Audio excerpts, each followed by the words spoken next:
Bonjour les loulous, alors aujourd'hui dans ce nouveau tuto, on va apprendre à représenter la vitesse par un segment fléché. Allez, c'est parti. Et pour cela, on a besoin d'une règle et d'un crayon de papier. Lorsque l'on voit des chronophotographies, il y a une chose à se rappeler.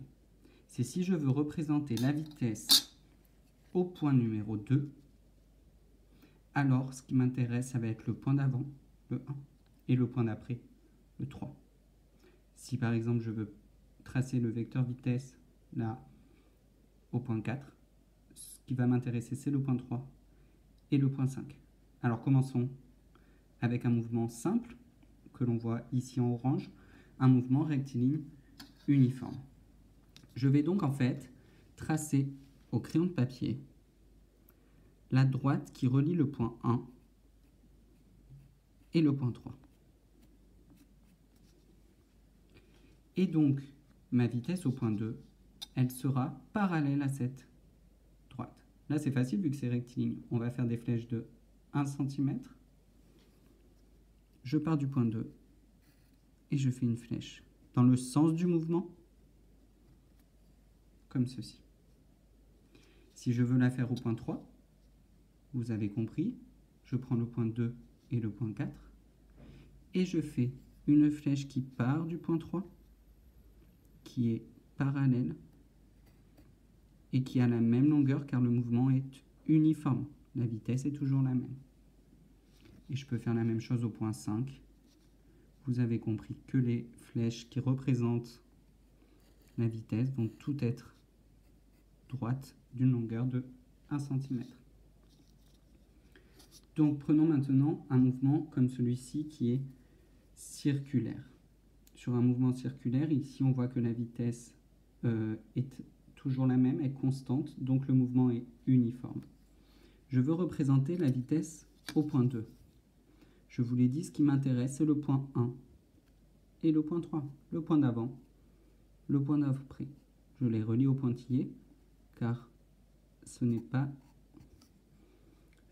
à ce point que je veux représenter la vitesse.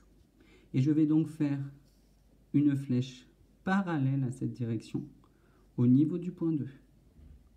On va supposer ici que je vais encore faire des flèches de à peu près 1 cm. Et voici ma vitesse au point 2. Elle est représentée par cette flèche, car en fait, le mouvement va suivre cette flèche au niveau de 2. Elle part de 1, elle veut aller à 3 en passant par 2. Donc ça va bien faire. Si je fais la même chose au point 4, il faut que je regarde le point 3 et le point 5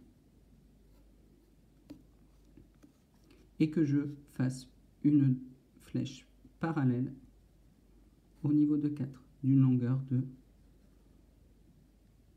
1 cm car le mouvement est uniforme. Et si je veux le faire au point 5, je regarde le point d'avant, le point d'après, et je viens faire une droite, une flèche parallèle à cette droite d'une longueur de 1 cm. Et je peux le faire par exemple sur ce point-là. Je regarde le point d'avant, le point d'après, et je viens faire une flèche encore de 1 cm parallèle, comme ceci. D'accord? Alors regardons maintenant un mouvement ici qui est curviligne. Donc c'est un objet qui part d'ici, qu'on lance vers le haut et qui augmente. Donc on voit ici que dans cette première partie, le mouvement est ralenti, puis accéléré. La vitesse diminue, puis augmente. Donc ici, la vitesse au point 1, la flèche sera beaucoup plus grande qu'au point 2, puis qu'au point 3, puis qu'au point 4. Et après, elle va réaugmenter. Donc au point 2, je regarde le point 1 et le point 3.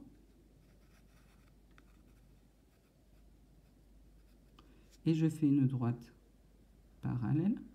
Alors là, on va dire 1 cm également. Ça dépend de l'échelle choisie et de la valeur de la vitesse à ce point-là. Pour le point 4, je prends le point 3, le point 5.